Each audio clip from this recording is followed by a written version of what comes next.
America അവിടെ invest ചെയ്യാൻ പോകുന്ന അവർ പ്രപ്പോസൽ കൊടുത്തേക്കുന്ന 500 മില്യൻ്റെ ആണ് ഈ ബലൂച്ചിൽ.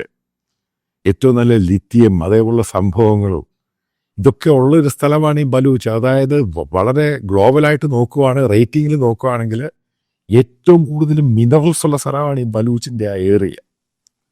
അപ്പം അമേരിക്കയ്ക്ക് ആവശ്യമുള്ള ഈ റെയർ എർത്ത് ആണെങ്കിലും മറ്റുള്ള സംഭവങ്ങളാണെങ്കിലും ഇതെല്ലാം അവിടെ അവൈലബിൾ ആണ്. അപ്പം അതുമായി ബന്ധപ്പെട്ട അമേരിക്കൻ ഇൻവെസ്റ്റേഴ്സും അവിടെ പോകുമെന്നുള്ള ധാരണയാണ് ഇപ്പോഴും. കാരണം ഏതാണ്ട് സൈൻ ചെയ്തു എന്നാണ് പറയുന്നത്. അതിൻ്റെ പേരിൽ ഒരു പോർട്ട് ഉണ്ടാക്കാൻ, അതായത് ഇന്ത്യയുടെ ബോർഡറിൽ പോർട്ട് ഉണ്ടാക്കാൻ അമേരിക്ക ഇൻവെസ്റ്റ് ചെയ്യണം. പാകിസ്ഥാനിൽ പണമില്ല. മനസ്സിലാക്കുക, ഈ ഒരു സന്ദർഭത്തിൽ ഈ പാകിസ്ഥാൻ ഇത് മാക്സിമം യൂസ് ചെയ്യാൻ ശ്രമിക്കുകയാണ് അമേരിക്കയായിട്ട്. ഇന്ത്യയായിട്ടുള്ള അമേരിക്കൻ പ്രശ്നം കാരണം അതിനകത്ത് ചൈന എന്ന് പറയുന്നത് ഫെസിലിറ്റേറ്റ് ചെയ്യുക അമേരിക്ക ചെയ്തു കൊടുക്കാൻ.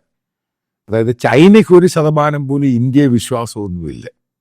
ചൈനയുടെ ഒറ്റ ഒരു താല്പര്യമുള്ള ഇന്ത്യയെ ഏതൊക്കെ രീതിയിൽ ഗ്ലോബലിയും എക്കണോമിക്കലി തകർക്കാൻ ശ്രമിക്കുന്നു, അതിനൊരു ചാൻസും കളയരുത്. അതുകൊണ്ടാണ് നിങ്ങൾ മനസ്സിലാക്കേണ്ടത്, ചൈനയുടെ പല ലോബിയിസ്റ്റുകൾ അമേരിക്കയിൽ, ലോബിയിസ്റ്റ് ഇന്ത്യക്കുണ്ട്, എല്ലാവർക്കും ഉണ്ട്.